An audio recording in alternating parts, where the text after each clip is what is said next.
আসসালামু আলাইকুম। শুনছেন সংবাদ শিরোনাম। নবীনগরের সরকারি খালের উপর অবৈধ ঘর নির্মাণের অভিযোগ। এখন শুনবেন বিস্তারিত। ব্রাহ্মণবাড়িয়া জেলার নবীনগর উপজেলার ইব্রাহিমপুর ইউনিয়নের বাস বাজারের পশ্চিম পাশে সরকারি খালের উপর অবৈধভাবে ঘর নির্মাণের অভিযোগ উঠেছে। একই গ্রামের মৃত ছন্দ মিয়ার ছেলে শওকত মিয়ার বিরুদ্ধে এই অভিযোগ।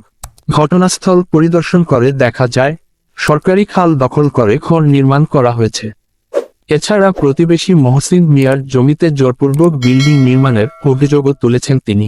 মহসিন মিয়া বলেন, ভূমি অফিসের রায় বারণ করা সত্ত্বেও শওকত মিয়া তার প্রভাব দেখিয়ে সরকারি খালের উপর এবং আমার জমিতে জোরপূর্বক বিল্ডিং নির্মাণ করছে। আমি বাধা দিতে গেলে আমাকে এবং আমার পরিবারকে অনেক মারধর করেছে এবং আমার ঘরে হামলা করেছে। এর বিষয়ে আমি মামলাও করেছি। এর ফলে আমি আমার নিজের জমিতে বিল্ডিং তৈরি করতে পারছি না। শওকত মিয়া সরকারি খালের উপর ঘর নির্মাণ অবৈধ স্বীকার করে বলেন, আশেপাশের অনেকেই সরকারি খাল ও খাস জমি দখল করেছে। সরকার যখন চাইবে তখন দখল ছেড়ে দেওয়া হবে। নবীনগর উপজেলার সরকারি কমিশনার ভূমি খালেদ বিন মনসুর জানান, অবৈধ দখল ও নির্মাণ নিয়ে আমরা সতর্ক। দ্রুত তদন্ত করে যথাযথ ব্যবস্থা নেব।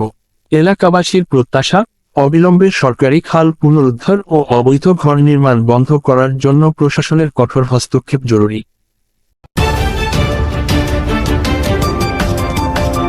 ব্রাহ্মণবাড়িয়া 24.নিউজ।